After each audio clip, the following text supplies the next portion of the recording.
Bem, vamos começar, né? Preparado aqui. Bom, a última aula dessa antes do primeiro exame, né? Como falei para vocês, próxima sexta aula de exercícios com o Gabriel. Hoje a gente termina o capítulo 6, né? E vamos falar agora, para fechar, né, sobre a forma final das equações de Maxwell.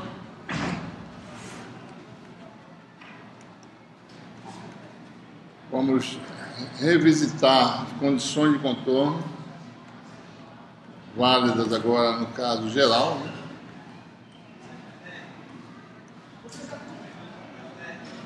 Vamos falar sobre o teorema de Poynting, que mostra a conexão entre campos e energia e fluxo de potência, que a gente vai precisar. E nesse contexto a gente vai ver um pouco, revisitar também o conceito de densidade de energia e fazer um exemplo no final da aula. Certo? Bom, então, com a introdução das equações de lei de Faraday, né?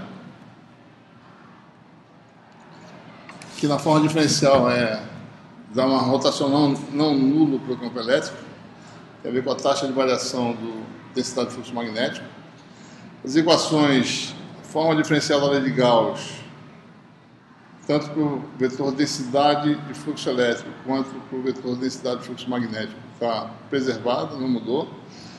Essa aqui é o que, né? Essa equação diz que não existem monopolos magnéticos, não existe carga magnética. E aqui você aparece com a densidade de carga elétrica, né, de volume. E, finalmente, a lei de Ampère modificada com a inclusão do termo que é a densidade de corrente de deslocamento, né, ddt.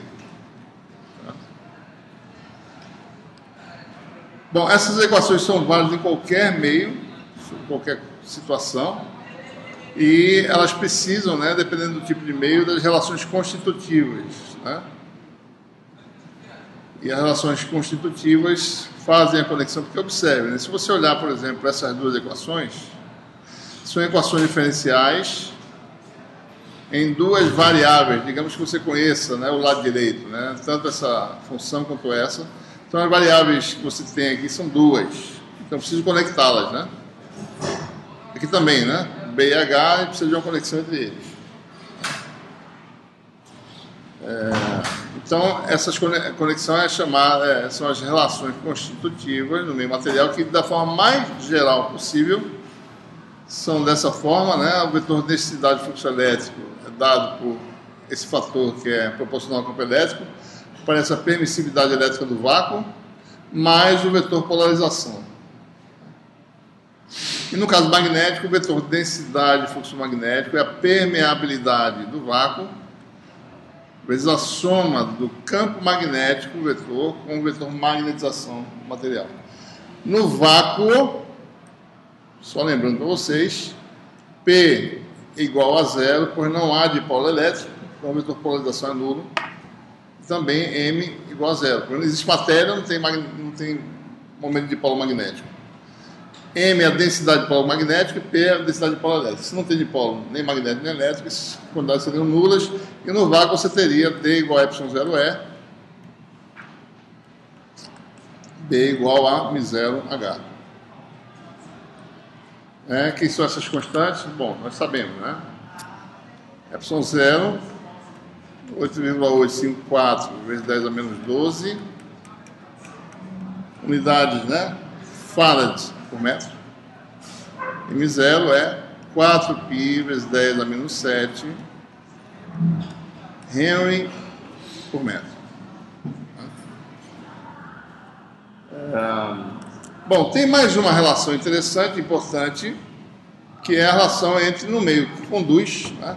A gente pode também falar da densidade de corrente elétrica, né, conectada ao campo aplicado. Essa constante que aparece é a condutividade elétrica do meio. O inverso da condutividade é o que a gente chama de resistividade elétrica, medida em 1 metro menos 1. Tá? A gente vai ver que essa distinção, né, entre cargas livres, é o que está aqui, né, e cargas ligadas, que é o que está aqui dentro, pode não ser necessário. Ou seja, vai ver que a gente pode aglutinar todo mundo numa função permissividade depois, ou numa função condutividade. Então, não precisa fazer essa diferença, eventualmente. Certo? Mas vamos deixar assim, porque a gente está acostumado com essas quantidades, vamos por enquanto deixar assim. Mas, à medida que a gente adquire a familiaridade com esses conceitos de cargas livres e ligadas, a gente começa a ver que essas coisas, no regime dinâmico, né, polarização, que é carga ligada, e densidade corrente, que é carga livre, a gente pode juntar numa contribuição só, né, que se conecta com o campo elétrico também. Muito bem, então, quais são as grandezas de campo? Vocês precisam saber a terminologia dessas grandezas, né? E as unidades. Em alguns casos eu pergunto isso na prova, né? Quais são os nomes corretos, unidades SI. Né? Então, vamos recapitular, pra gente não, porque muitas vezes se fala densidade de campo, né? Ou seja, fluxo elétrico, chamando densidade de fluxo elétrico, são coisas diferentes. Então, vamos ver os nomes direitinho aqui. Grandeza do campo elétrico, né? Vetor campo elétrico, são todos vetoriais. Unidade SI, volt por metro. Ou Newton por Coulomb, que aí o Newton tem que botar a unidade mecânica no meio. Aqui tem só a unidade elétrica e a unidade de comprimento que é utilizada. D é o vetor densidade de fluxo elétrico, também conhecido como vetor deslocamento elétrico. Medida de unidade de Coulomb por metro quadrado do sistema SI. Tá? B é o vetor densidade de fluxo magnético, ou também chamado de vetor indução magnética. Unidade Tesla ou Weber por metro quadrado. Tesla. Campo H, campo magnético, e não B. B não é campo magnético, né? H é que é o campo magnético. Unidades, ampere por metro. Vetor polarização, mesma unidade do vetor de deslocamento elétrico, por 1 metro quadrado. Tá?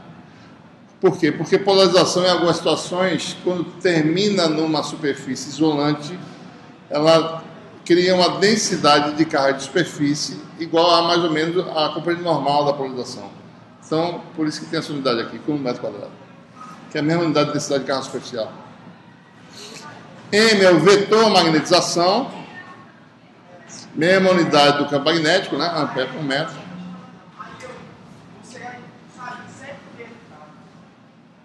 Rho é densidade de cargas livres.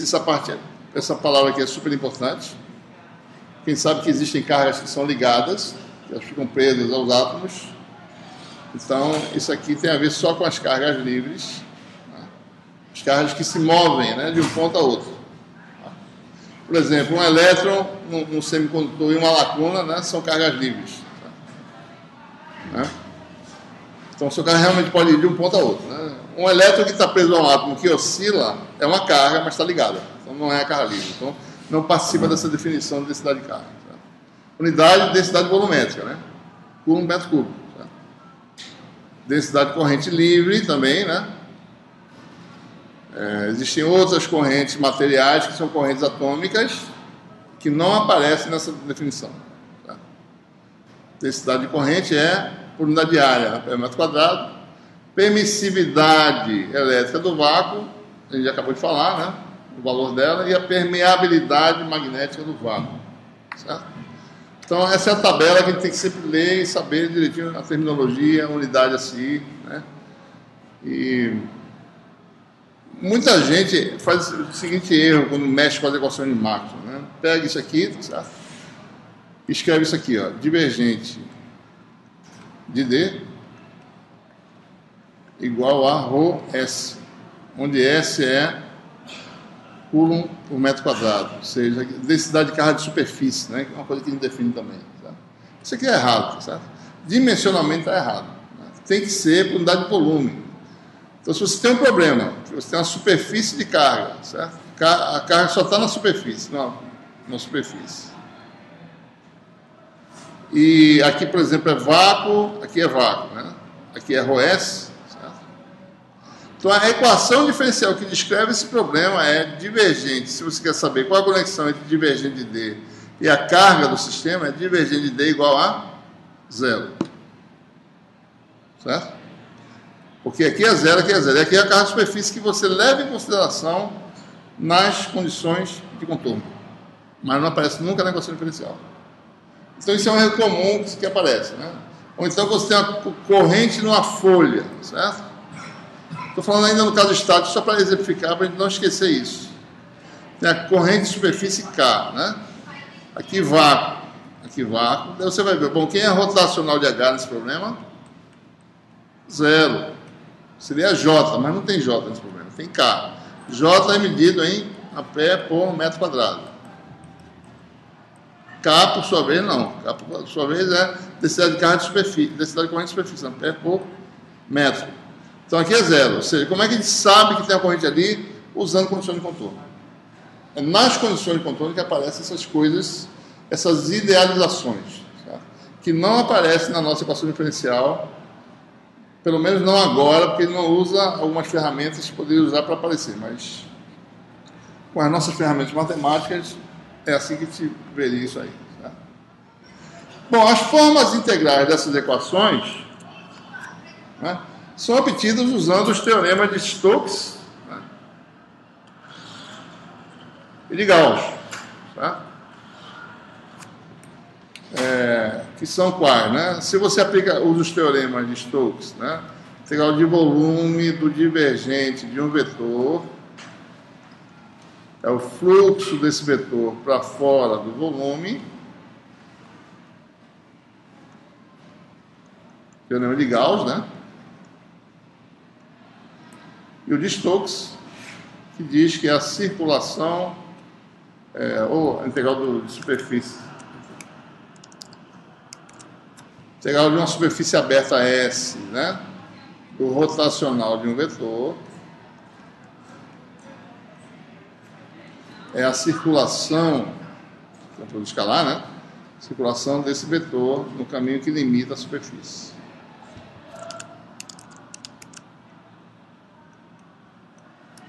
Né? Então aqui você tem o volume fechado V limitado por uma superfície sigma, elemento de área para fora, ds. Né? E aqui você tem uma superfície, aqui é fechada, aqui é aberta, ou seja, não, é uma superfície aberta, elemento de área ds, e o caminho sempre fazendo aquela convenção, né? Polegar é o sentido do elemento de área, né? Então você vê o percurso é feito com a área esquerda, né? Aqui seria a área S. Então, esses são os teoremas utilizados para ele sair da forma diferencial, né? O que você faz, né? Pega isso aqui, integra ambos os membros, ds, escalar, né?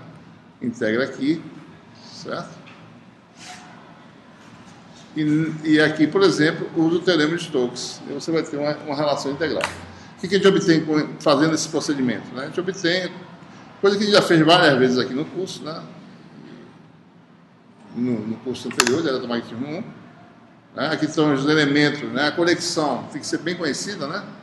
É assim a geometria de integração, caminho e área aberta, elemento de área no sentido correto, superfície fechada, a elemento de área para fora da região e volume limitado da superfície.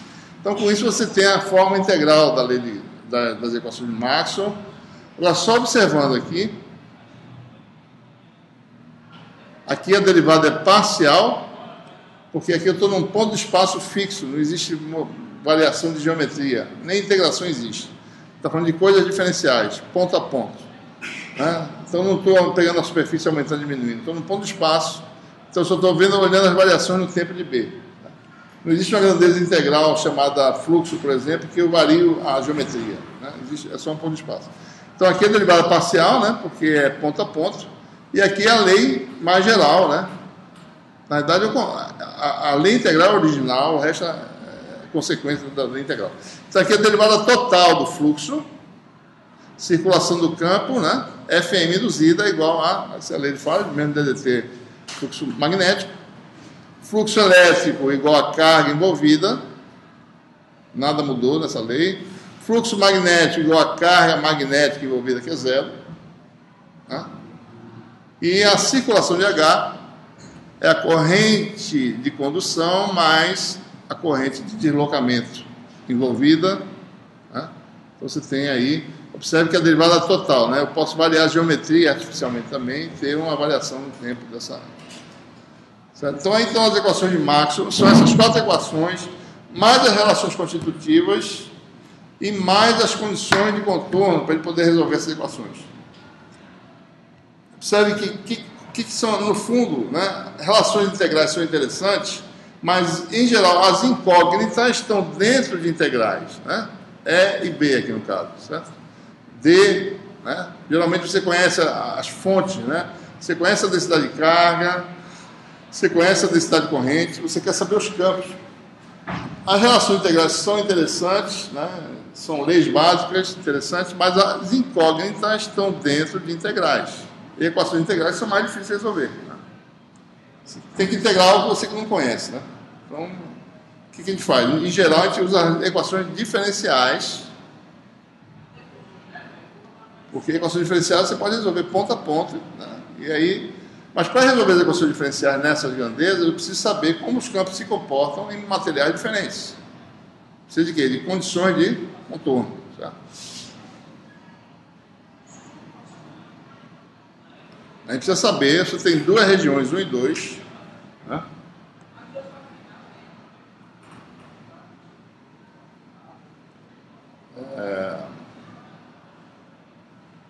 É preciso saber, dado o campo de um lado, como é que eu conecto o campo em ambos os lados de uma interface entre dois meios.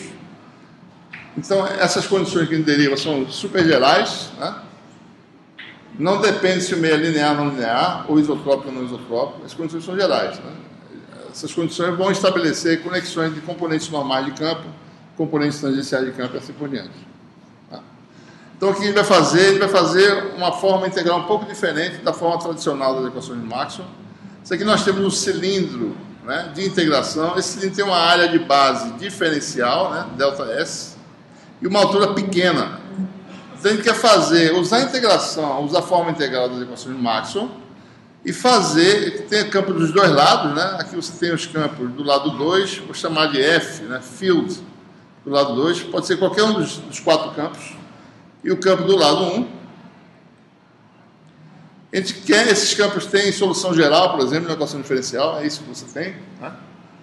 E você quer saber, bom, como essas soluções gerais se conectam na interface entre os dois meios. Então, eu vou pegar e usar a relação integral e fazer esse H tender a zero, de forma que eu consiga conectar os campos exatamente na interface. Então, observe que nessas condições de contorno que a gente vai derivar, a gente vai usar só um vetor que define, né, quem é 1 e quem é 2. N é um vetor unitário, certo? Que vai de 1 para 2. Se o meu meio 1 for em cima e o 2 for embaixo, então N está para baixo. Então, N é quem define quem é 1 e quem é 2. Né? Ou então, dado 1 e 2, você já sabe quem é N. N vai de 1 para 2. Tá? Nós temos aí as equações de Maxwell. Tem 2 tipos de equações. Tem 2 equações que são equações envolvendo fluxo de campo, certo? Que equações são essas? São aquelas que têm o fluxo posterior da superfície fechada, é alguma coisa do lado direito. Se fosse densidade de fluxo elétrico, isso aqui seria o quê? Densidade de carga. Né? Se fosse densidade de fluxo magnético, seria o quê aquilo lá de carga? Zero. Então tem equações integrais que são as equações de fluxo de campo. Né? Então, 2 equações dessas, uma envolve B e a outra envolve D, vão gerar 2 condições de contorno. Tem outras 2 equações envolvendo circulação de campo, que é a lei de Ampère e a lei de Faraday. Né? A lei de Ampère modificada. Ambas são dessa forma, né? A circulação de um campo é igual à integral de superfície de um vetor, onde S é limitado por C. Né? Okay? A gente não vai usar essa lei, vai usar uma forma um pouco diferente dessa relação aqui. Vamos olhar exatamente. Isso aqui foi algo derivado da relação diferencial, usando o teorema de Stokes. A gente vai voltar um pouquinho e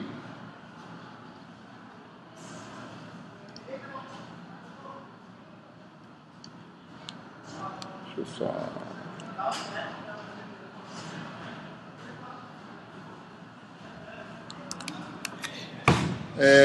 observem que você tem as equações envolvendo campo elétrico, né?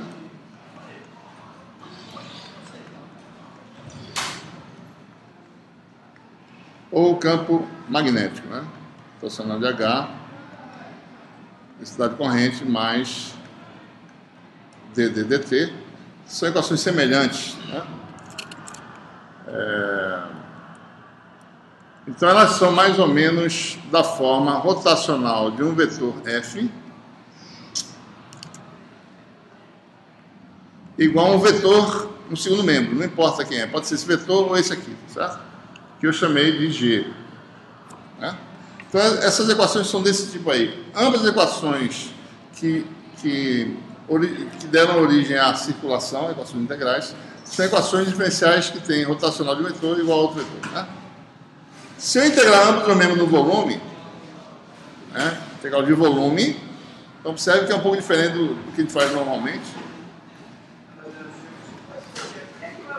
Eu obtenho uma integral de G. Né? Simples integração direta de volume. Eu não estou usando o Stokes, estou fazendo uma integração diferente de volume. E aqui existe também um teorema que me dá a integral de volume em termos de uma integral de superfície fechada, que é o análogo do teorema de Gauss. Integral desse vetor, esse aqui é um vetor, tá? O resultado dessa integração é um vetor. Né? Então essa integral vai dar, o equivalente vai dar isso aqui, ds vetorial F. É o teorema associado a esse tipo de operação. Né? Então isso aqui dá essa integral de dv de g. Certo? Então nós temos as equações envolvendo rotacional de E ou H, que são representadas dessa forma, geram uma forma integral equivalente, que é essa forma aqui. Observem que isso é o dual. Né? Essa conexão aqui, se vocês olharem, isso aqui é análogo àquela outra, que é o teorema de Gauss, que é isso aqui. Ó. Se eu botar um ponto aqui, que vira um ponto, certo? O teorema de Gauss é a integral do divergente de f dv é igual ao fluxo, que esse produto aqui escalar é o fluxo para fora da região limitada por sigma de f. Existe um análogo que é a integral do rotacional de f dv, que é um vetor, é a integral de superfície do produto vetorial de ds com f. Tá bom? Então, ao invés de usar as equações escalares de circulação, a gente vai usar uma equação vetorial para derivar as condições de contorno. Então nós chegamos a essa forma aqui, né? Ao invés de usar essa aqui, que poderia usar também para derivar a condição de contorno, isso a gente fez no curso de Eletromagnetismo 1, não vamos usar essa aqui, vamos usar essa aqui, certo? Se a lei é rotacional de F, a lei diferencial é essa, né?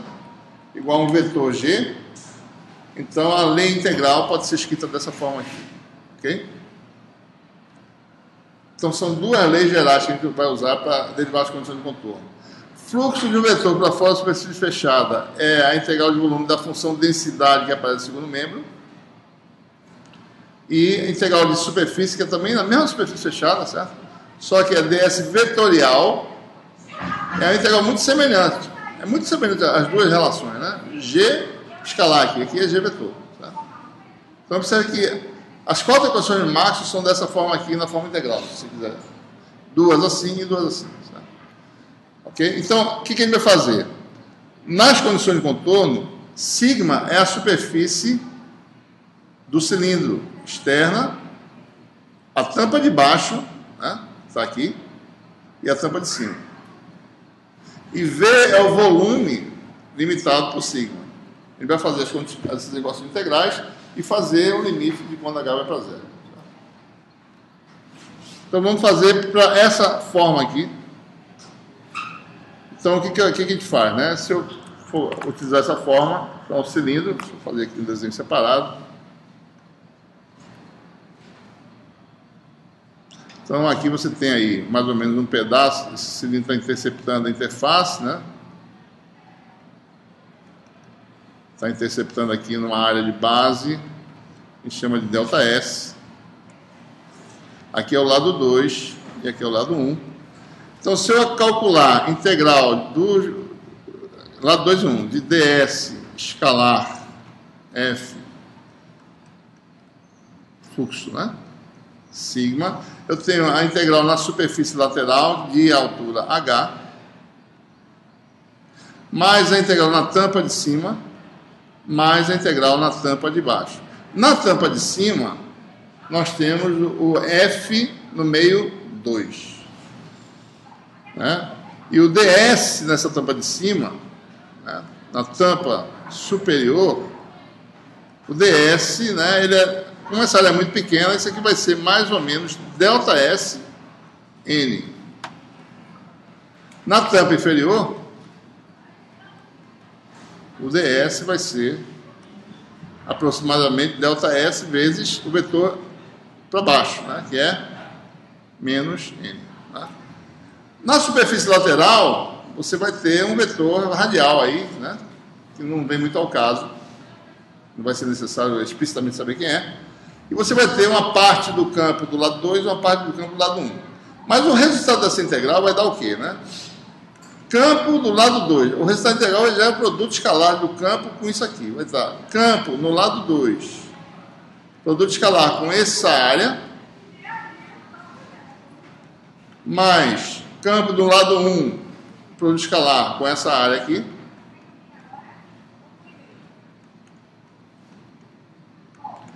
Mais uma contribuição na superfície lateral, que é proporcional à área dessa superfície. E essa área, por sua vez, é proporcional a H, mais uma constante que eu vou chamar de alfa, que varia com H. Esse é o fluxo. Certo? Né? E isso vai dar a integral de volume da função que aparece no segundo membro, que é, no caso, a função G minúsculo, né? Que não está aqui, tá certo? Aqui seria um G minúsculo, né? Então aparece a integral de volume de G minúsculo. Quando o volume tende a zero, isso aqui vai dar mais ou menos G, né, ΔS vezes H. Né? É o volume aí envolvido pelo volume diferencial. Então, ou seja, então é isso que a gente quer saber. Tem um limite de quando H tende a zero do fluxo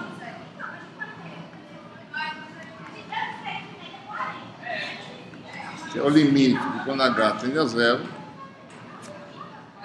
da integral do volume de G dV. Né? Então, o que a gente mostrou? Esse resultado dá F2 escalar N ΔS menos F1 escalar N ΔS. Aí tem mais um termo, mais limite de quando H tende a zero e alfa H.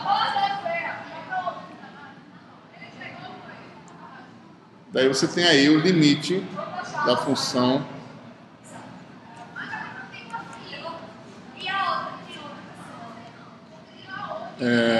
o ΔS sai do limite, né? Então ficaria aqui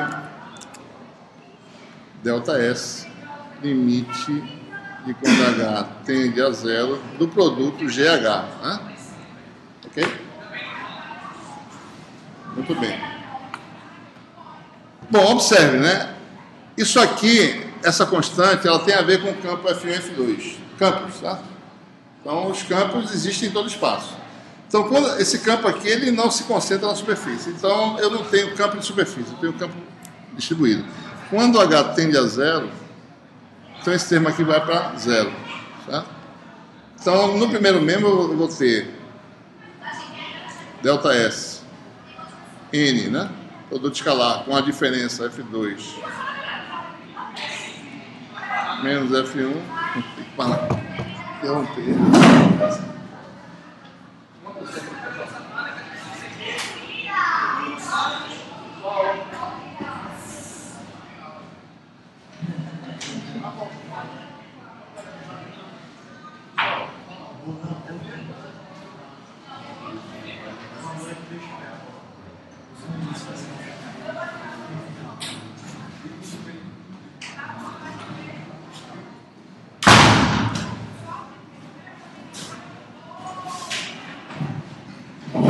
Bom, o segundo membro vai dar delta S, e se o limite existir, observe que isso é uma grandeza de densidade, tá? Densidade de carga, né?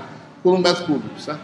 Se o limite existir dessa grandeza aqui, isso vai dar uma função de densidade de superfície, que é, isso aqui é a grandeza por unidade de volume vezes o comprimento da grandeza por unidade de área. Então, se isso existir, isso aqui vai dar uma densidade superficial da função G. Tá? Então, isso aqui vai dar G de superfície. Então, a condição de contorno, se existir esse limite, daria, então, em resumo, né? N escalar. Na verdade, esse F é redondo, né? Eu fiz reto aqui. Você não adiantou absolutamente nada eu ter falado com você. GS. O problema é o seguinte, é porque ele não disciplinou a questão do corredor aqui ainda. Só parou exatamente aí.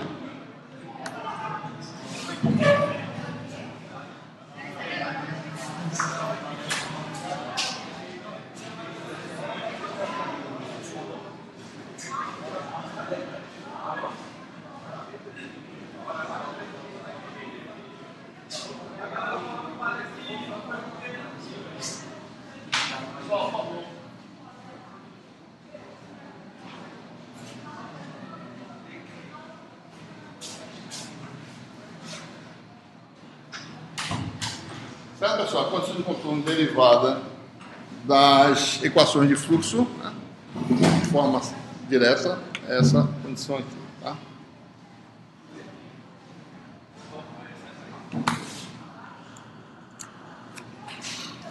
Bom, então observe, né? Se você usar aquela condição de contorno, deixa eu botar aqui, né? N escalar, né? F2 menos F1 é a grandeza, a densidade que aparece na equação de superfície, né? Certo? Bom, se a equação de fluxo é a equação do fluxo magnético, né? Então seria N escalar B2 menos B1 igual a densidade de carga magnética de superfície. Não tem carga magnética, então vai dar 0. Certo? Se for a densidade de fluxo elétrico, então aparece aqui a densidade superficial de carga, que nós sabemos que pode existir, né? Se você tiver uma interface entre um condutor e um isolante, se você carregar um condutor perfeito, né? Carregar esse condutor, a carga vai para a superfície, né? Mesmo um condutor imperfeito, você joga um excesso de carga no condutor, ela vai para a superfície. Então, você vai ter carga de superfície. Então, essa densidade superficial de carga pode existir, ela vai existir, né? Toda vez que você tem essas interfaces aí, tá certo? Condutor isolante, ou mesmo condutor.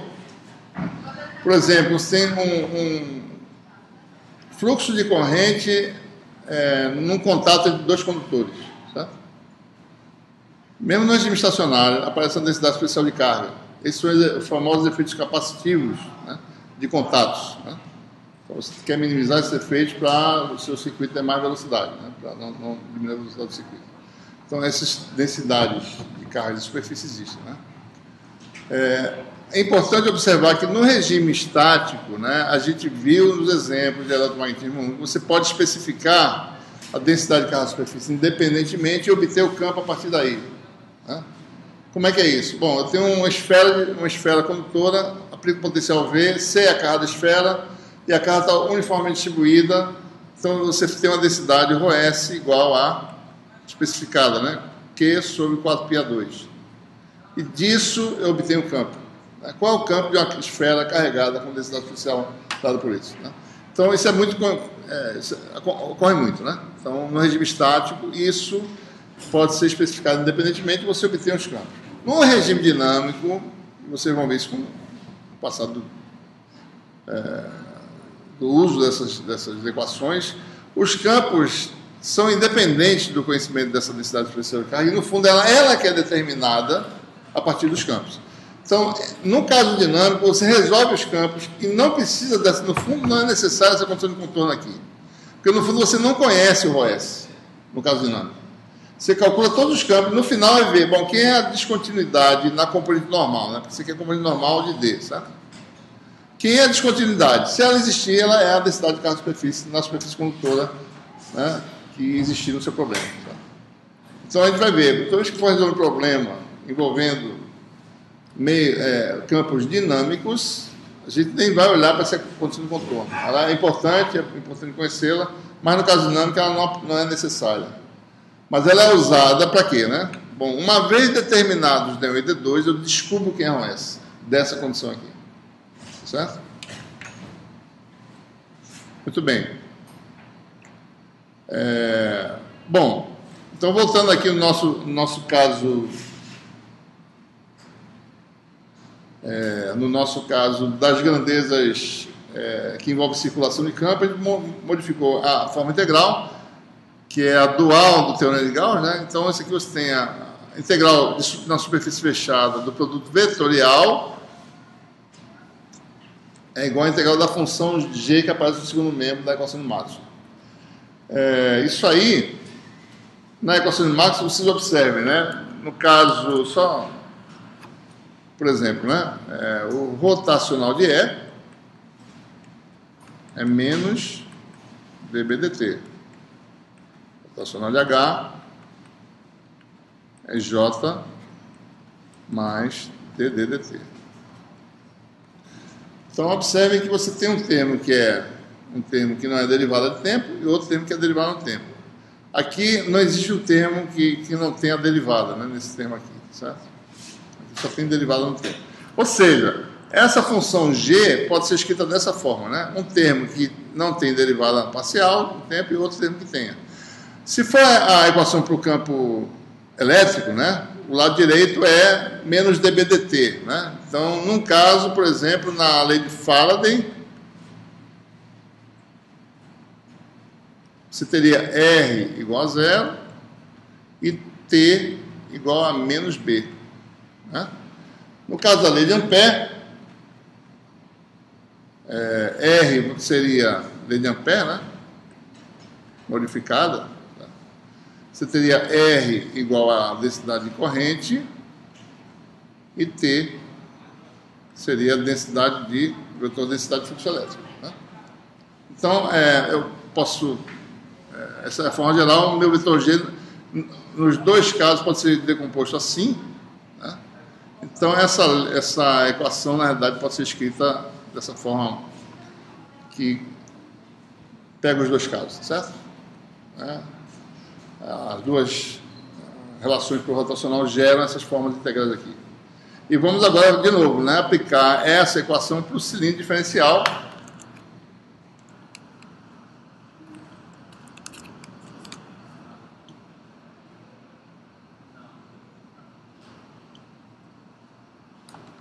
Você tem o seu cilindro diferencial novamente, né? Tem uma superfície, uma interface, e aí você tem cilindro diferencial aí.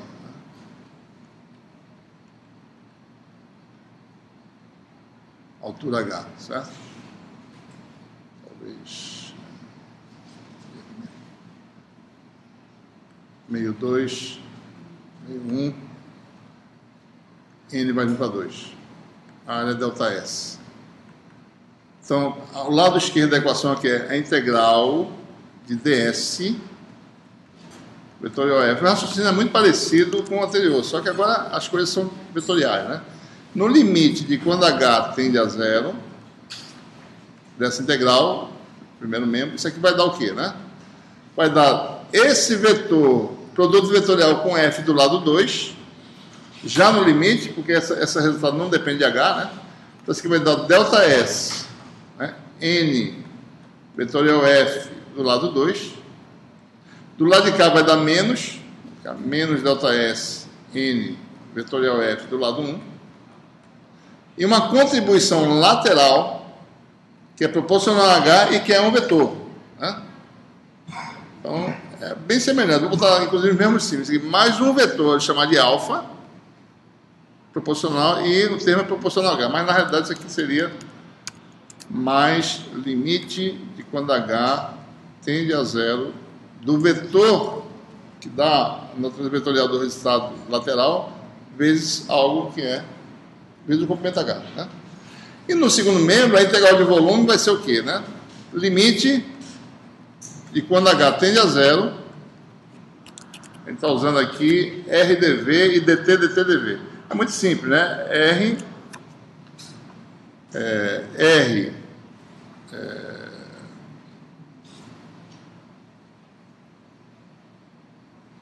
Vamos deixar assim, porque tem R do lado 2 e R do lado 1, mas vamos deixar R em geral, tá certo? Porque isso vai virar uma coisa na interface. Então isso aqui vai dar RH em um delta S que eu tiro daqui, tem um termo, tá certo? Então, limite disso aqui, mais um delta S, limite de quando H tende a zero, de quem, né? H vezes dt, né? Não é isso? dt. Lembrando, a gente precisa saber, para prosseguir aqui, precisa saber o significado dessas coisas. Isso aqui, quando existir, vai ser densidade corrente. Isso aqui, quando existir, vai ser campo, certo? Vetor de densidade de fluxo elétrico, é campo. Campo permeia todo o espaço. O senhor só não entendeu que mudou a variável R e T. O senhor chamou... Mudei onde? Ao contrário, né? Não, mas sim. Volta para esse só para falta a lei. O senhor chamou R de J, eu só não entendi por quê. E T de T. Não, porque, veja, se você usar a lei de Faraday, F vai ser o campo elétrico. Certo? Certo. R vai ser zero e T vai ser menos B. E no outro caso, o R vai ser o J, o F vai ser o H e o T vai ser o vetor de densidade de fluxo elétrico. Só isso. Certo? Tá bom? Então é importante observar, a gente precisa entender, a gente está falando em geral, mas precisa sempre saber com o que cada uma dessas coisas é. Isso aqui, quando existir, vai ser J, certo? Isso aqui, quando existir, vai ser ou B ou D, um dos dois, que são campos. Ora, no limite de quando H tende a zero, isso aqui é corrente de volume, né? Corrente que ocupa um volume. Se isso existir, vai ser uma corrente de superfície. Densidade de corrente de superfície. Então, isso aqui, se existir limite, vai dar delta S, um vetor R de superfície. A gente vai relacionar lá com quem quer que seja. Né? O R pode ser zero, então dá zero. Se o R existir, vai dar um R de superfície. Certo? E isso aqui, o limite dá zero. Por quê? Isso aqui é campo. O B ou D. Você não tem campo de superfície, tem campo de espaço, no espaço. Você não consegue confinar campo. Se o campo está oscilando aqui, ele vai existir em todo espaço. Eu posso botar um campo só na superfície. Isso não existe. Porque campo é imaterial, né? E essas coisas aqui são materiais. É corrente, que é carga elétrica, certo? Então essas coisas podem estar localizadas. Então aqui eu posso ter uma grandeza de superfície, mas aqui não. Então esse limite dá zero. Certo? Então o resultado é... Esse limite aqui também vai para zero, né? Então fica o quê? Delta S cancela com delta S e nós ficamos com a lei que é N vetorial, a diferença dá esse vetor aqui. Certo? Que dá essa leizinha aqui. Né? Que é a condição de contorno envolvendo as grandezas rotacional, no caso. Os campos de rotacional. Certo? Bom, se a gente está falando do campo elétrico, né? No campo elétrico, no caso da lei de Faraday, o R é zero, né? Não tem R na lei de Faraday, tem o dB/dt, certo? Então, automaticamente é essa a lei que a gente obtém. N vetorial E do lado 2 menos E do lado 1, calculado na interface dá zero, certo? Eu já interpreto cada uma dessas coisas, né? E a segunda lei é a lei envolvendo o campo magnético. N vetorial H2 menos H1 igual a um vetor K, que é a densidade corrente de superfície, né? Então, observe aquilo que eu falei antes, né? Na equação diferencial,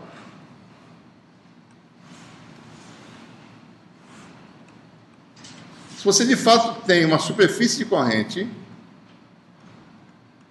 você tem uma equação diferencial, digamos que a gente está no caso estático, né? Só para a gente simplificar, que é rotacional de H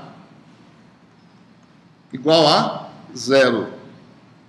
Mas na condição de contorno aparece o K. Certo? Embora ele não apareça na equação diferencial, mas quando você resolve a equação diferencial, você vai ter que conectar os H dos dois lados, é aí que o K vai aparecer. É nesse momento. Ele não vai aparecer aqui, vai aparecer quando você resolve as soluções gerais e amarra nessas condições de contorno aqui. Tá? Ok? Só observando, né? Essa densidade superficial de corrente é uma idealização válida para um condutor perfeito, que é o quê? Um condutor de condutividade infinita. Né? Então, só nessa situação ideal, essa densidade de corrente existe numa superfície.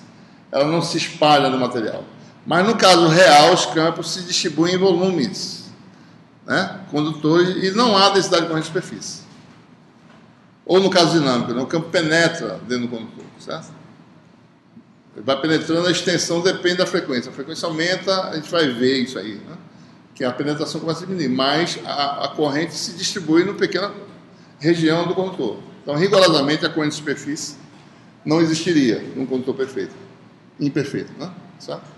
Então, no caso real, condição de contorno, né, excetuando esse caso idealizado, que a gente está acostumado, né, vamos idealizar que o contorno é perfeito, né, então você tem essa condição de contorno aí, certo? Né? Bom, o que quer dizer essas condições de contorno? Né? Falou e não interpretou. Vamos revisitar isso.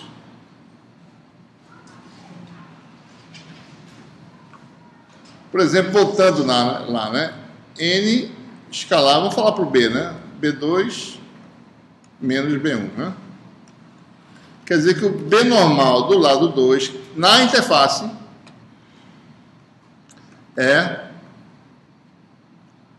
desculpa, esqueci de terminar a equação.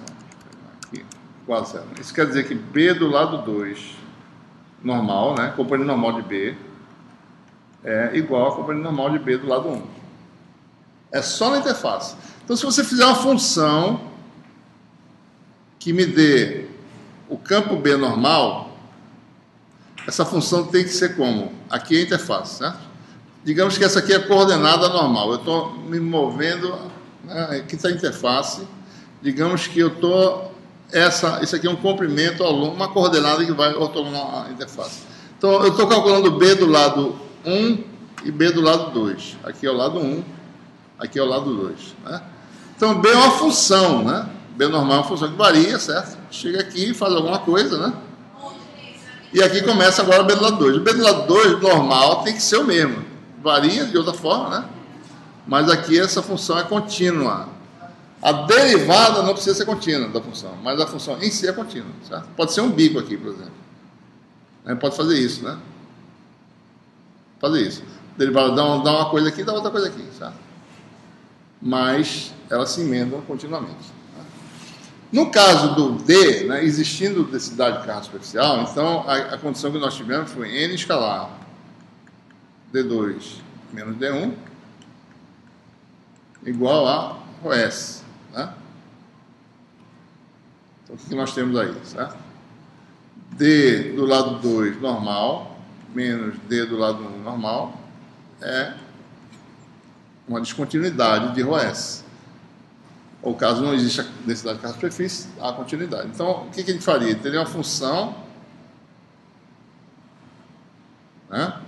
Dependendo do sinal da carga da interface, você pode dar um pulo, né, para cima ou para baixo.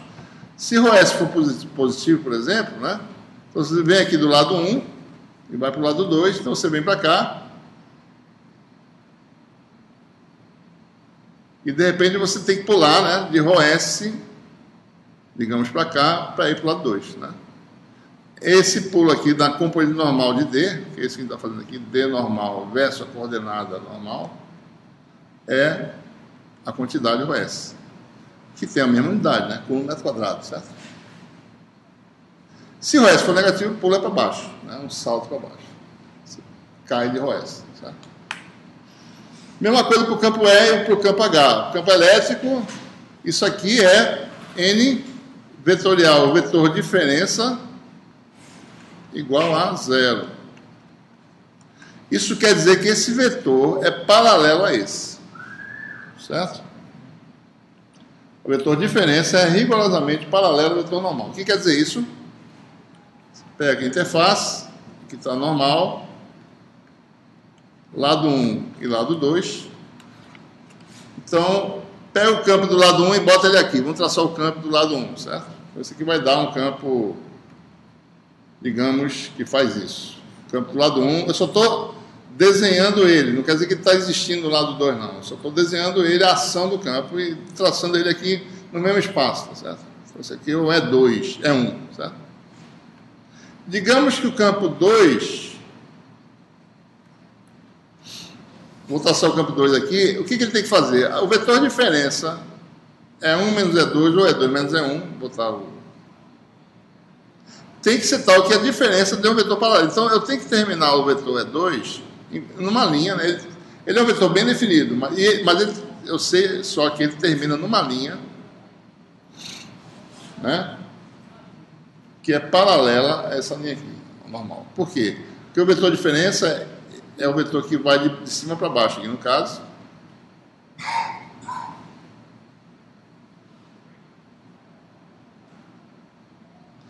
Esse é o vetor E2 menos E1. Esse aqui é o E2 que eu esqueci de dizer. Esses vetores são colineares, né? São produto vetorial a zero. O que quer dizer isso? Esses vetores têm a mesma componente tangencial à interface. Essa condição de contorno quer dizer é tangencial, é contínua.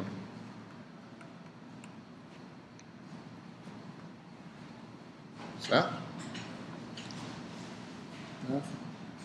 Mesma coisa para o campo magnético. O campo magnético, se não existir corrente de superfície, vai ter uma componente tangencial contínua. Se existir, então vai haver uma conexão entre as direções que vocês podem ver, né, e analisar, certo? Ok? Então a gente precisa dessas condições de contorno. Para calcular a reflexão de luz, a gente precisa usar condições de contorno, né? Para saber se você joga um feixe de micro-ondas e atravessa uma parede, eu preciso saber condições de contorno, para saber quanto vai voltar, quanto vai passar por lá de lá, né? Então tudo isso é problema de resolução usando condições de contorno, né? Então a importância disso aí, certo? Bom,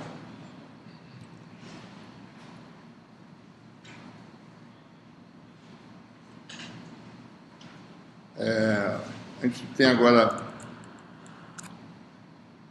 vamos falar sobre teorema de Poynting, né? A gente vai começar a definir o que vem a ser potência eletromagnética, né? Fazer conexão com energia, com dissipação, energia armazenada. Então, isso vai surgir naturalmente.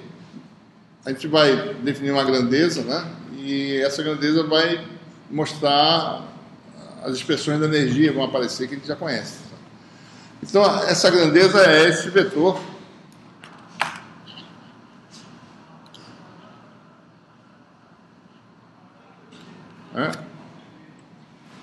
S, por definição, né? Esse produto vetorial é vetorial H, que é chamado o vetor de Poynting.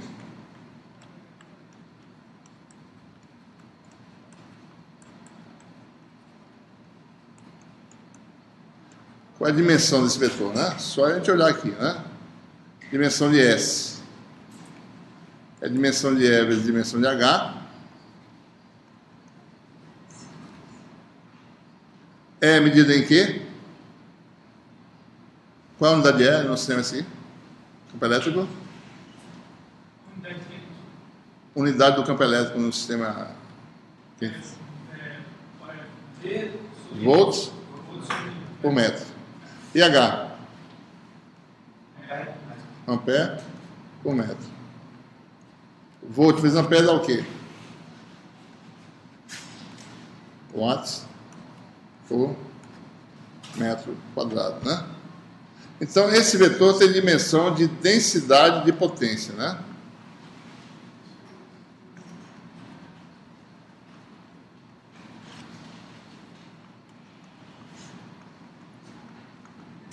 certo? Então vamos analisar. Bom, a gente, densidade de potência por unidade de área, então esse é um vetor de densidade de fluxo, né? Fluxo é aquilo que, se você calcular a integral de superfície daquela quantidade, você calcula, por exemplo, se eu tiver uma área, imagino, né? Então, intuitivamente, né? Se isso aqui é por unidade de área, é que nem densidade de corrente, né? Se você calcula a integral da densidade na área atravessada, você tem a corrente que passa, certo? Se você pega a densidade de fluxo elétrico e através de uma superfície, você tem o fluxo que atravessa aquela superfície. Fluxo magnético também, densidade de fluxo magnético através da superfície integrado dá fluxo magnético. Então aqui vai dar fluxo dessa grandeza que vai dar watts, vai dar potência no princípio. Então o que eu preciso? Eu vou querer calcular, certo? Vou querer calcular essa quantidade, né? Eu vou querer calcular fluxo, né, dessa grandeza aí, certo? Eu vou usar elemento de área a partir... Não sei se está usando desde o começo, né? Não sei se está usando isso antes. Eu acho que eu tenho que mudar nesse meu livro aqui. O elemento de área, né, vai ser modificado em geral. A gente vai usar sigma para elemento de área, seja aberta ou fechada, para não confundir com a própria letra S do vetor de densidade de fluxo, né? Densidade o vetor de point, certo? Isso aqui, pelo teorema de Gauss, seria integral do divergente de S, né? Então, para mim chegar aqui, eu preciso disso, certo? Então, vamos fazer isso, né? Então, como S é vetorial H, eu preciso de divergente de S, né?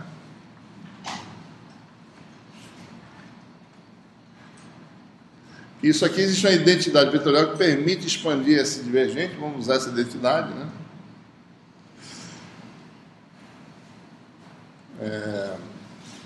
Então você tem aí o divergente de S. No fundo eu quero calcular, para facilitar, eu vou calcular menos o divergente, certo? A gente vai ver já por quê. Porque esse menos aqui, né? Porque o menos aqui é o seguinte: se isso aqui é o fluxo para o exterior da região, menos a integral de menos S vai dar o fluxo para dentro da região. Só isso, né?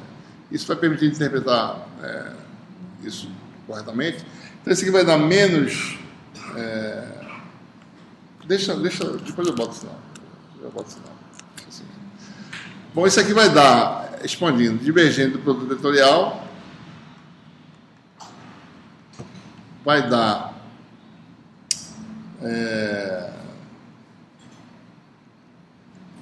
É um tipo de produto misto, né? Parece, né? H, produto escalar com rotacional de E, menos E, né? Escalar rotacional de H. Vou botar assim, né? Certo? E daí nós temos nossas equações de Maxwell, né? Quem sabe quem é rotacional de E, sabe quem é rotacional de H. Pela lei de Faraday, forma diferencial, isso aqui vai dar menos dB dt. Isso aqui vai dar menos H escalar dB dt. E o rotacional de H quem é? J, né? Mais dd dt.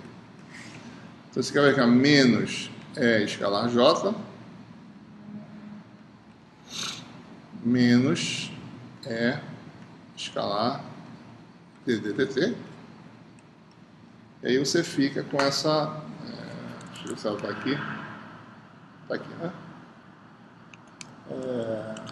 Um pouco depois. Então você fica aí com... Isso aqui é o S, né? Vetor S. Então você tem menos divergente de S. Vamos passar para lá o menos, certo? Todo mundo é negativo aqui, né? Então fica menos divergente de S igual a esse produto escalar, E com J. Isso aí a gente já viu quando tratou de condução elétrica, aparece algo assim, tem um significado. Mas dois termos que eu vou juntar eles aqui, E dd dt mais H dB dt, né?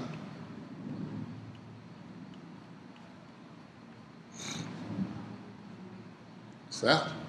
E o que a gente vai fazer agora? A gente vai integrar ambos os mesmos no volume fechado qualquer, para tentar interpretar isso aí. E daí a gente, quando fizer a integral de volume, vai cair no teorema de Gauss, né? Quando fizer isso aqui, vai dar isso aqui. Então, quando a gente fizer essa integração, vai obter essa expressão aqui, né?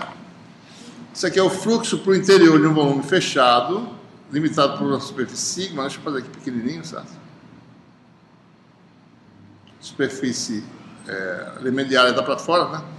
Desenhar aqui é um pouco difícil, né? Deixa eu fazer assim. Deixa eu fazer aqui melhor. Então aqui você tem, ó, superfície fechada, o elemento de área para fora, né? D sigma. Volume é V, superfície fechada é sigma. Então, como eu estou calculando integral de S, produz escalar com menos D sigma está para cá, né? Então, é o fluxo para dentro desse vetor, né? Então, tem contribuições aqui positivas, né? Tem o primeiro termo, se existe densidade corrente na região, né? Vai aparecer uma contribuição. E você tem essa contribuição aqui. Bom, então o que é isso? Interpreta como isso. E por quê? Né? Porque isso aqui depois vai levar às expressões de energia que nós já conhecemos. Então isso é interpretado como isso aqui é o arco por metro quadrado, isso aqui é metro quadrado, então isso aqui vai ser uma potência eletromagnética. E isso representa o fluxo de potência eletromagnética para o interior da região limitada por sigma. Né? Isso deve corresponder ao quê? Então o campo está indo, né? Passando o espaço, e se essa integral existir e for não nula, uma parte dela é utilizada nesse processo aqui. Isso aqui é interação de campo com cargas livres em movimento, certo? Então o campo bota a carga para se mexer, então tem potência sendo transferida para o sistema de cargas, né? E isso, eventualmente, as cargas, se for num condutor, por exemplo, as cargas colidem e começam a aquecer o material, ou seja, vira calor, certo? Então, o campo eletromagnético põe cargas de movimentos que colidem, a energia transferida é perdida, não é devolvida para o campo. Então, em geral, isso aí é o intercâmbio de potência entre o campo eletromagnético e o sistema de cargas livres em V, né? É o primeiro termo, algo que a gente já interpretou anteriormente. Observe o sinal das coisas, né? Se isso for positivo, quer dizer que o fluxo para dentro de potência foi positivo, ou seja, o campo cedeu energia para o sistema de cargas. Certo? Há situações ao contrário, em que isso dá negativo, certo? As cargas cedem energia para o campo, e o campo sai mais fortalecido, amplificado. Amplificadores podem ser feitos, você consegue artificialmente, basta você pegar J e botar no sentido oposto de R, certo? Se você conseguir fazer isso numa região, e o resultado líquido seja um produto de carga negativo, o resultado dá negativo. Então, se você botar 180 graus fora de fase, você consegue pegar energia do sistema de carga livres e dar para o campo. Então, o campo sai amplificado, certo? Então, isso é possível, né? No laser, né? Laser de elétrons livres, existem exemplos que isso é possível, certo? Muito bem. Mas, tradicionalmente, em meios dissipativos, quem fornece energia é o campo, o sistema de carga, né? O que é esse segundo termo aí, né? Isso aqui é em watts, tá certo? Então, isso é energia, né? Alguma energia que a gente vai chamar a energia eletromagnética, né? Taxa de variação e a taxa de intercâmbio da energia armazenada. Esse aqui não tem, né? Com quem, né? Ah, não, tá certo. Da energia armazenada, né? E a taxa de intercâmbio com a interação com dipósitos elétricos e magnéticos. O campo eletromagnético põe os dipósitos para oscilarem, certo? Então há interação. Então essa interação, como todo material dissipa, né, essa interação não é totalmente devolvida, em geral, meios com perdas, né?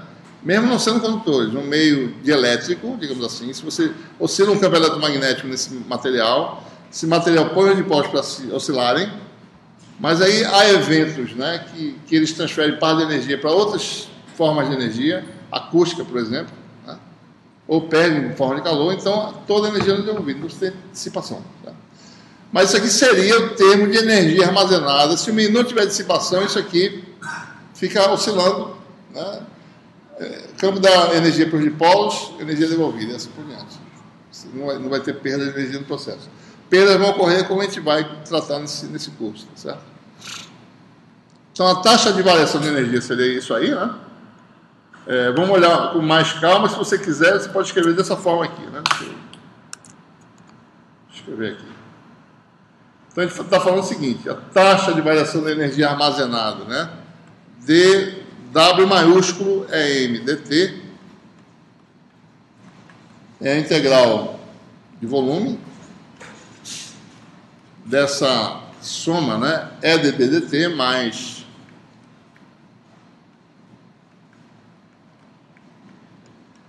H dB dt, né? Essa seria a parte elétrica, digamos assim, né? Da energia, essa parte magnética, mas as coisas são amarradas, não é muito certo falar que você tem uma parte e outra, né, em geral. Você pode fazer isso em baixa frequência, né, mas depois fica meio confuso isso aí. Bom, isso aqui, observe, né? Isso aqui é energia, né? Isso aqui é taxa de variação no tempo da energia. Isso aqui é taxa de variação no tempo da densidade de energia, porque é integral de volume, né? Então a gente vai chamar o dW minúsculo, né? É MDT. Isso aqui é densidade de energia e a taxa de variação dela no volume, em cada ponto, é simplesmente se integrando aqui.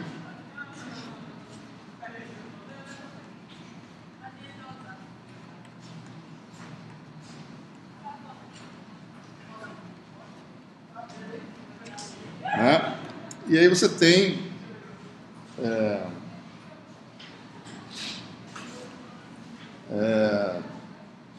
se você quiser, certo? Calcular a densidade de energia num tempo t, você pode integrar isso aqui, tá? Integral disso, né? A energia, a densidade de energia eletromagnética no tempo t vai ser integral disso de 0 a t, certo?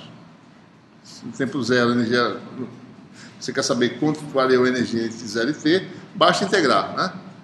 Então muda aqui, vai ficar dt, bota outra letra para não confundir com esse limite, é dd dt mais h escalar dB dt, certo?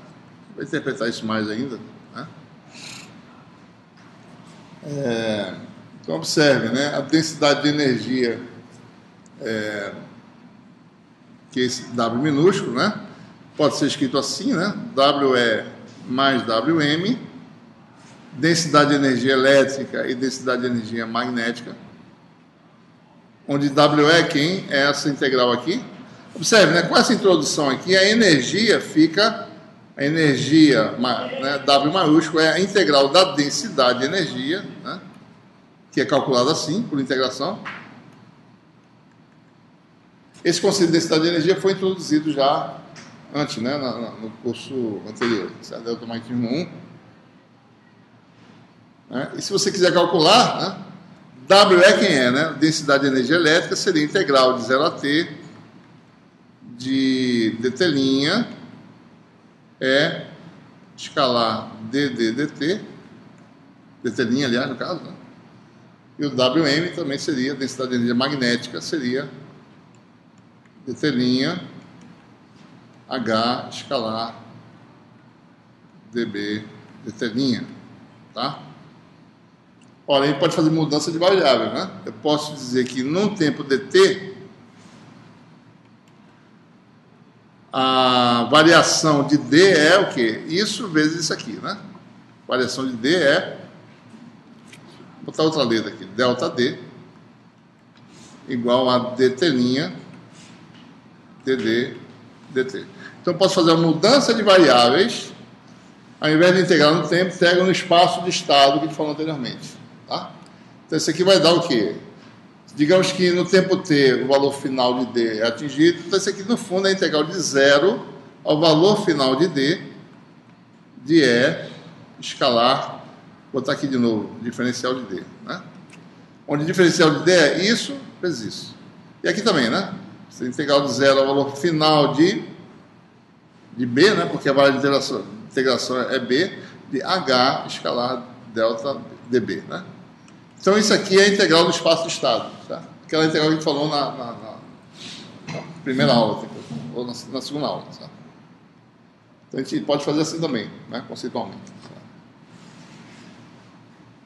Sistema conservativo. Então lembre-se, essa integração é feita num espaço em que os eixos são as componentes do vetor de integração, no caso, né? Por exemplo, se eu estou falando do vetor D, aqui eu tenho dx, dy, dz, e eu estou fazendo uma integração numa trajetória que vai do valor inicial até o valor final. E aqui você tem o vetor, né, final df, tá certo?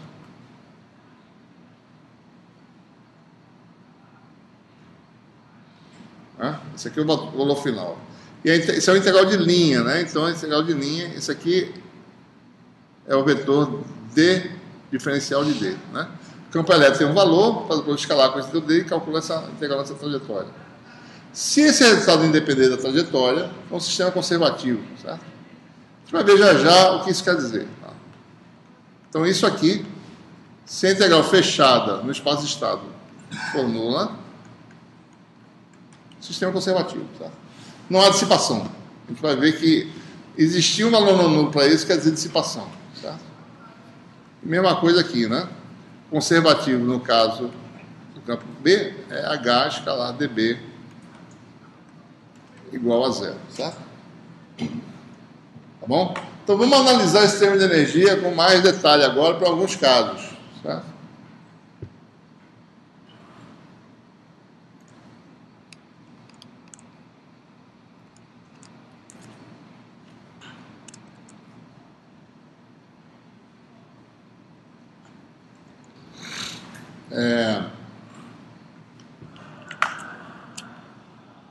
Você tem aqui o resultado, né? Só para completar, né? Então, se a gente olhar a formulação, como é que ficou o teorema de Poynting? O teorema de Poynting, na realidade, é esse balanço que a gente acabou de fazer, certo? Daí tem duas formas, diferencial e integral. Então, na diferencial, você tem o quê? Divergente do vetor, né? É um termo que é produto escalar de E com J, mais a taxa de variação da densidade de energia eletromagnética. Isso é a forma diferencial. Forma integral, o fluxo do vetor de Poynting para dentro de uma região fechada é a energia, é a potência, né, utilizada para pôr carga de movimento, interação, né, mais a taxa de variação da energia total armazenada eletromagnética. Então essa é a forma bem assim compacta do teorema de Poynting, né, tanto diferencial quanto integral, né. Vamos interpretar mais a energia e ver que ela tem relação com as coisas que a gente fez anteriormente. Tá? Okay? Por exemplo, se o meio for linear e isotrópico ou anisotrópico, então vamos ver o que acontece aí. Certo? O que quer dizer isso? Né? Vamos olhar no caso do meio isotrópico, meio linear e isotrópico. Vamos olhar só para o caso do D, por exemplo. Certo? Quer dizer que eu posso escrever sempre uma relação constitutiva geral, né, que é D igual a epsilon 0E mais P, num meio linear, né, e isotrópico, isso pode ser escrito assim, né, epsilon vezes E. Né? P é linear com E, aparece uma função susceptibilidade aqui, você combina e gera a função permissividade elétrica do material. Então, todo meio linear e isotrópico, você tem um fator de escala entre D e E. Os vetores são colineares, mesmo direção e sentido, só difere por fator de escala, que é a permissividade do material.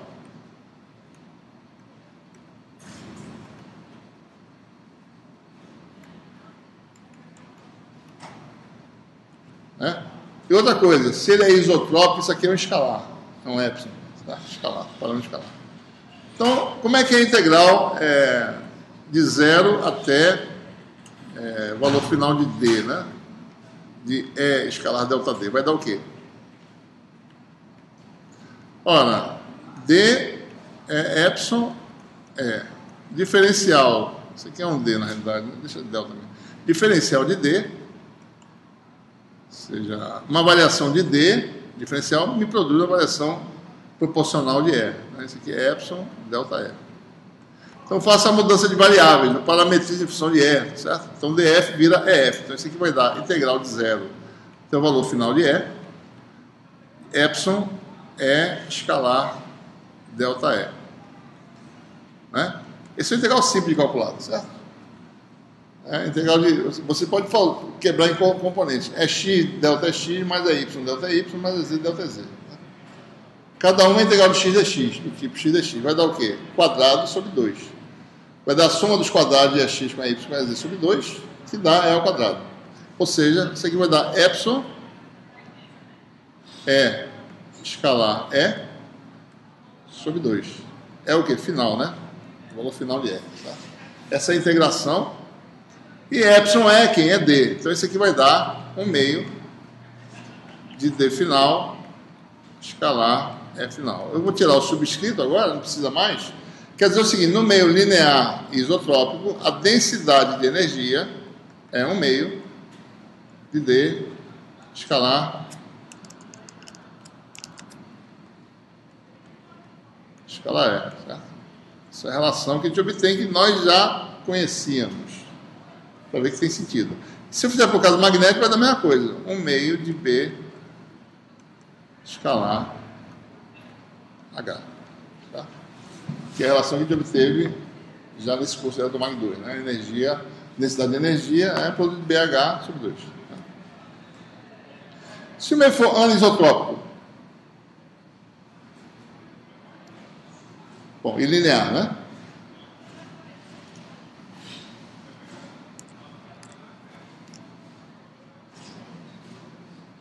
Então, se você tem agora um meio linear e anisotrópico, a relação é linear, mas o fator que aparece é uma matriz. Então, você tem, se você escreve o vetor D e representa, né, ele com uma matriz coluna, né, então a relação vai ser assim, né? dx, dy, dz. E faz uma representação em matriz coluna, para poder fazer essa relação entre eles, é x, y, z. Então, a relação no meio linear e anisotrópico é do tipo D igual a tensor permissividade elétrica vezes F, certo? Então, essa é a relação que você tem que escrever no meio anisotrópico, né? No meio isotrópico, isso aqui seria escalar, então você volta à relação original, certo? A relação é linear, né? Porque se eu multiplicar por 2, o D também é multiplicar por 2. Mas, agora a relação é essa, né? Então, nosso problema é um integral do tipo integral de E dd, né? Observe o seguinte, se eu fizer produto escalar, esse aqui é um produto escalar, né? D, produto escalar, com E, só para a gente... Né? Como é que eu faria aqui? Eu pegaria a matriz coluna, né?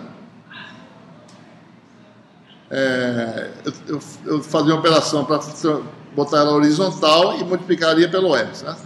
Então, seria essa matriz vezes essa da produto escalar, né? Então, isso aqui dá D transposta com E, né? Por sua vez, se eu quiser calcular E com D, produto escalar, isso aqui vai dar E matriz coluna transposta vezes D. Né?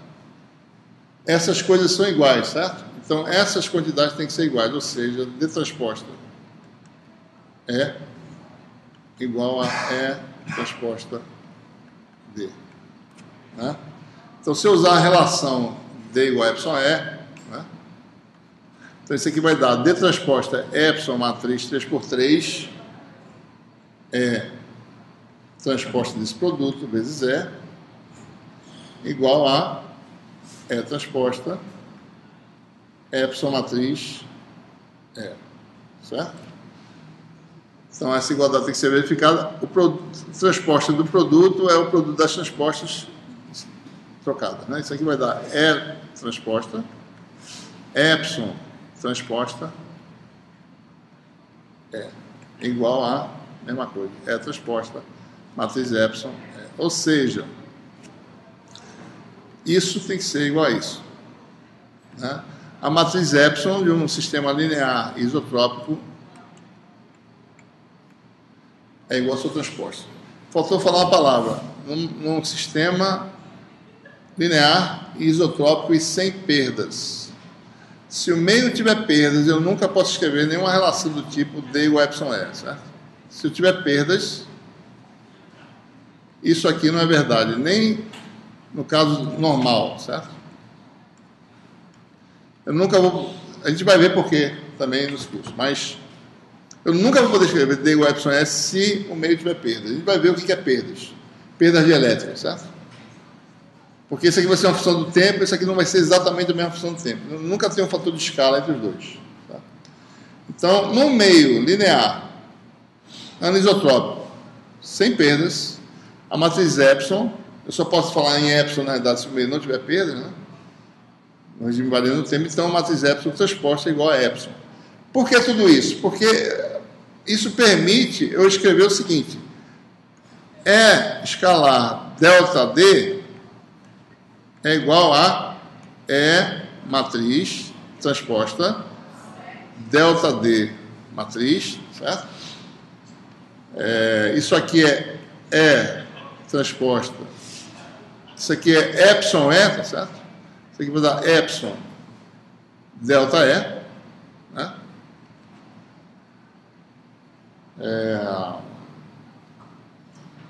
O que mais aqui? Bom, e por sua vez, né? D escalar delta E é D transposta delta E matriz normal. D transposta é epsilon, epsilon E, né? Transposta delta E, né? E aqui de novo, fazendo a mesma coisa que eu fiz agora, vai dar E matriz transposta epsilon transposta delta E, certo? Como epsilon igual a epsilon transposta, quer dizer o quê? Essas coisas são iguais, certo? Então, essa propriedade é importante por causa disso. Só para mostrar que esses produtos escalares podem ser trocados um pelo outro, tá? Trocado os símbolos, sem alteração do resultado. Então, se isso aqui é igual, se eu fizer a diferencial do produto D com E, produto escalar, isso aqui é derivado de um vezes o outro, mais o outro, né? Vezes a derivada do primeiro, isso aqui vai dar D escalar delta E, mais E escalar delta D. Né? Como essas coisas são iguais, isso aqui dá duas vezes o segundo. 2E escalar delta D. Ou seja, a nossa energia lá, que estava lá em cima, certo? Que não está aqui, né? Está aqui fora. Mas está aqui, né? Energia que é integral de 0 até o valor final de D, de E delta D, é o quê? 1/2, isso aqui é 1/2 disso, 1/2 da diferencial do produto escalar. E aí você tem 1/2 da integral do produto escalar, né? Até o valor final, df, f, diferencial de D escalar E. Integral da diferencial dá a própria função, né? Então vai dar 1/2 D final escalar E final. Então, ou seja, para o meio anisotrópico, a densidade de energia elétrica é 1/2 de D escalar E. Precisa de botar esse final mais, né? D produto escalar com E. Então, essa expressão vale no meio tanto isotrópico quanto anisotrópico. Linear, certo? Sem perdas. Essa relação é bem geral. Mesma coisa para WM, né? Só botar B e H aqui, certo? Que obteria o mesmo resultado. Né? Bom, esses são os casos 1 e 2 que se enquadram no mesmo resultado, né? WE e WM vão ser essas formas aqui, bem conhecidas, né? Meio isotrópico ou anisotrópico, linear e sem perdas. Esqueci de botar aqui, tá? Sem perdas. A questão do sem perda é simplesmente o fato que no regime invariante no tempo eu nunca posso falar que D é um múltiplo de E, nem B é um múltiplo de H. Vai se tornar evidente aí no próximo capítulo, eu acho, certo? Capítulo 7, por quê, né? Certo? Bom, e no caso geral, né? Bom, se eu não sei a natureza do meio, se ele é linear, não linear, o que quer que seja, então eu tenho que usar a relação mais geral possível de D e E, para poder entender o que vai dar aqui, certo? Né? A relação mais geral é qual? Para calcular a densidade de energia, né? Expressar D em função de E, aparece uma parte que tem a ver com a matéria, né? Com a polarização, e B em função de H. Então, se a gente escrever isso, a gente vai ter aqui integrais, né? Vamos fazer um deles aqui, só para ver, né? A integral de E escalar delta D, por exemplo, né? Vou ver assim.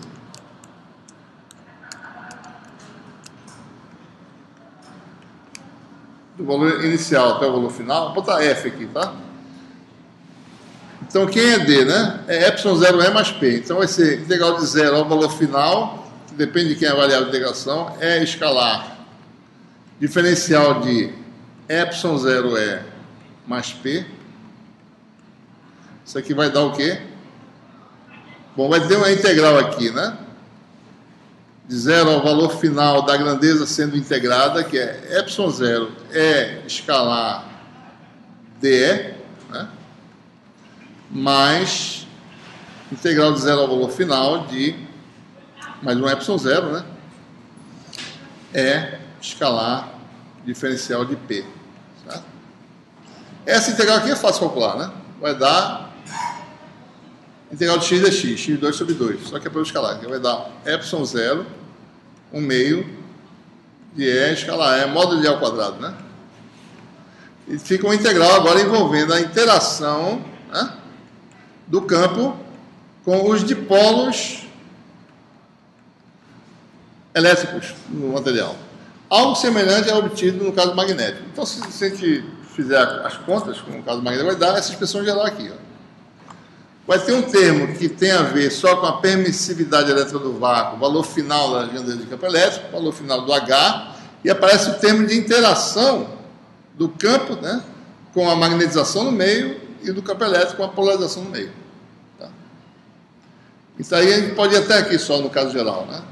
Então aí depende de como, né, a curva de magnetização, por exemplo, ela é no material, né? Certo? Ou como é que o material se polariza na presença do campo elétrico. Certo? Vou fazer aqui um exemplo para mostrar as implicações dessas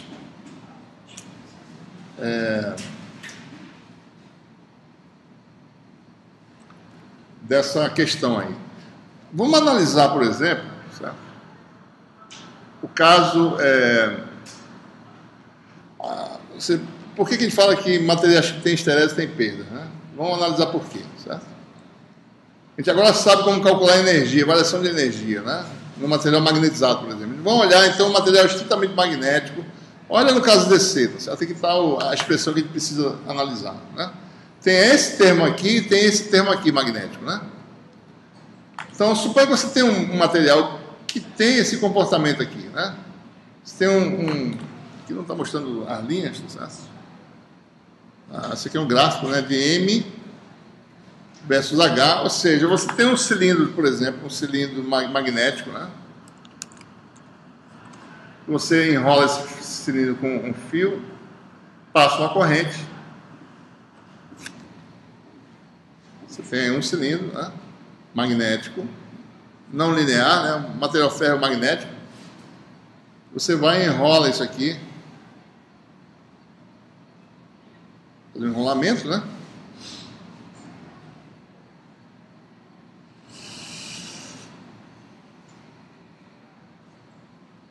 Isso é por aqui, né? Passa uma corrente e cria dentro do material um campo magnético. No campo magnético, se você olhar para a lei de Ampère, né, o campo rotacional de H é igual a J, né? J livre. O campo magnético é, na verdade, uma tradução da corrente que está vindo aqui passando no circuito. Então, isso, eu faço o campo variar aplicando a corrente. E o material se magnetiza, certo? Eu produzo uma magnetização M. Os dipolos tendem a se alinhar na direção do campo, digamos assim. Mas os materiais mais interessantes, na verdade, são esses materiais que eximem esterese, né? Então, se você for ver isso aqui, isso aqui seria mais ou menos a curva, porque infelizmente isso aqui não está mostrando, né? A função M de H, digamos que você começa a magnetizar o material, na verdade você começa daqui, vai, né, magnetiza, chega nesse ponto, quando você volta, ele não vem para cá, né? Os domínios se alinham, e a interação entre dipolo magnético é tão forte que o material retém magnetização mesmo com o campo nulo. Observe que quando eu tirar o campo aqui, eu tenho a magnetização não nula com o campo nulo aqui. Eu reverto o campo até zerar a magnetização, onde eu tenho magnetização nula a campo não nulo. Certo? Então, esse é um material altamente não linear. Né? E você não sabe o estado do material, na realidade. Né? Se eu falar, bom, quem é, para um dado campo, quem é a magnetização? Né? Se eu comecei a magnetizar daqui assim, certo? Depois vem por aqui, ou volta para cá, né? Então, se eu perguntar, bom, dado um campo, quem é a magnetização? Eu passo uma linha aqui. Quem é a magnetização? Pode ser isso, isso ou isso. Tem 3 possibilidades. Tá? Então, esse material é interessante. Você precisa saber o estado anterior para saber o estado atual. Tá? Certo? Então, vou tirar essa... Mas o que eu quero saber é o seguinte. Suponha que eu varie minha corrente elétrica de um estado inicial a um estado final e volte ao valor original. Então, a pergunta é se esse processo consome energia ou não. Se a energia é devolvida para o meu circuito, certo? Se não devolver, é porque alguma coisa ficou retida pelo material e isso vai ser dissipado de alguma forma. Então, essa aqui é a questão. Então, eu venho do estado inicial, certo? Suponha que eu já tenho o campo inicial, a corrente inicial. Reduzo a corrente elétrica, venho por aqui, certo? Chego aqui. Daí vou voltar ao estado anterior, mas eu vou ter que vir por aqui, porque essa é a curva do material. Certo? Então, qual é a variação de energia nesse processo? Né? Essa é aquela integral fechada que a gente falou. Certo? Então, a energia é dada por essa expressão, né, magnética, tem esse termo aqui. Observe que se eu for no valor inicial até um valor final, esse termo, no valor inicial, vai ser HI, no valor final vai ser HF. Só que os dois são iguais, tá? O H é o mesmo, né? O H inicial e final é o H2 que está aqui. Aqui é o H1, certo? Esse aqui. Então, a variação de energia, se eu fizer isso e voltar para cá, desse termo dá zero. Tá? Esse termo é como se eu estivesse no vácuo, né? Como se eu não tivesse material, a variação de energia seria o valor inicial desse termo, o valor final e subtrai os dois. Dá zero. Então, esse termo aqui não vai contribuir. Então, a variação de energia... né, vai ser, no fundo, essa integral aqui, vai ser esse termo aqui, ó. A integral fechada, né, dessa quantidade aqui. Digamos que HM são colineares, certo? Quer dizer, quando um está no sentido oposto, você vai ter o sinal na curva de esterese. Né? Então, observe, né? Então, a variação de energia em indo do valor inicial para o final vai ser o valor final menos o valor inicial. Eu vou chamar isso de ΔW.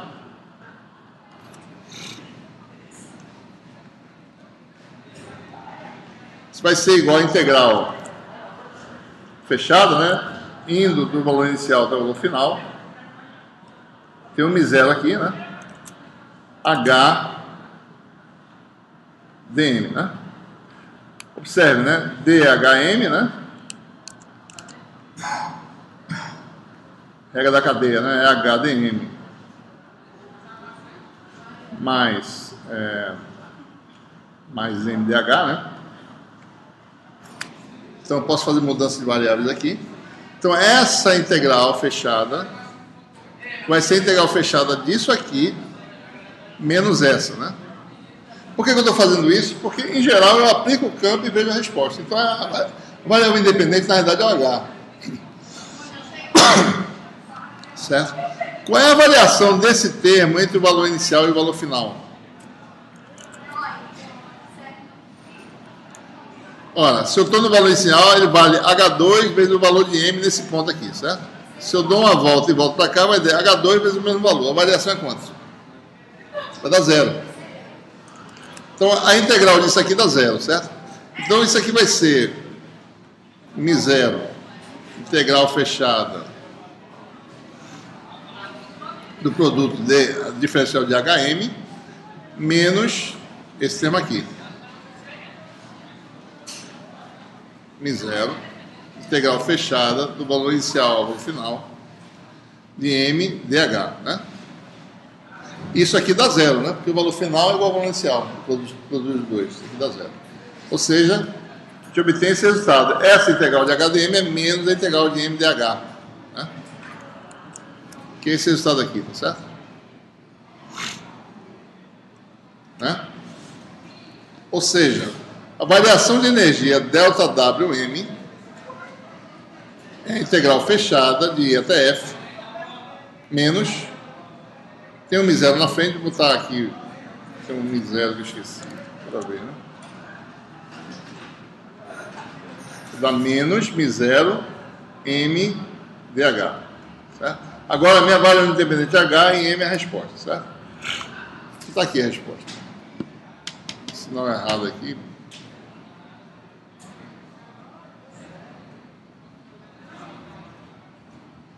Isso aqui tá, não, isso aqui está errado. Isso aqui é MDH, né? Aqui dá menos MDH, né? Que a gente acabou de mostrar. Certo? Isso foi um erro de copiar e colar, deu isso aí. Menos MDH, certo? Vamos calcular essa integral agora, né? Então, observe, né? Essa parte de cima é uma função mu de h, certo? Então, quando eu integro de H2 até H1, eu tenho a integral de mu dH, né? De H2 até H1, certo? Então, pelo lado de cima, a função é mu de h. Então, é a integral dessa função, né, com h diminuindo de H2 para H1, certo? Depois tem mais essa integral na ml, né? U é de upper, superior, né? Do lado de cima, L de lower, inferior. Então, a integral de ml de h de H1, ou seja, h subindo de H1 para H2. Então, vai ser a integral disso mais a integral disso, né? Então, é isso aqui, a integral na função mu, mais a integral da função ml, né? Aqui H2 é maior que H1, eu posso trocar a posição, daí fica as duas iguais, tá certo? Só que aqui muda o sinal, né? Vai ficar menos mu de H1 até H2, né? Observe aqui. Botei o menos na frente, mais ml de H1 até H2. Então as duas são juntadas numa integral só. Então o que acontece aqui? Quem é mu menos ml é esse comprimento aqui. Isso aqui é dH. Então, o que é essa integral? Essa energia é o quê? Né? É menos essa área aqui, certo? A integral de MdH, nesse ciclo fechado, dá menos a área do ciclo de esterese. E se você botar com o sinal que já tinha antes, que eu não coloquei aqui, a variação de energia vai dar a área, né, a menos da constante, do ciclo de esterese. Tá? Ou seja, esse ΔWM sendo positivo, quer dizer que a energia foi cedida para o material. Então, para realizar o ciclo, o campo tem que dar energia. Sabe? Senão, esse ciclo não é feito espontaneamente. Ele só ocorre se o campo fornecer energia. Então, o campo fornece energia para o sistema, tá? E essa energia vai ser o quê? Dissipada no material, em princípio, né? Não vai voltar, certo? Porque se você for de novo continuar, tem que ser mais energia. Então essa energia tem que ir embora, não pode voltar. Ela não está voltando, senão ela é devolvida em cada ciclo, certo? Ela nunca é devolvida, ela sempre é cedida. Então o sistema está aumentando a energia, vai explodir ou ele vai dissipar de alguma forma, que é o que acontece. Então todo material que tem esterese dissipa energia toda vez que você circula a corrente, né? Então o que o pessoal faz é diminuir essa área, certo? Para ter menos perda magnética. Então eles tentam fabricar o material de forma que o ciclo de esterese seja algo assim, né? Com a área bem fininha, certo? Certo? Bem assim, ó. Bem pequena, que é poucas perdas. Tá bom? Então, a gente vai parar. Deixa eu ver, tem mais alguma coisa? Acho que não, né? Para por aqui, certo? Uma dúvida?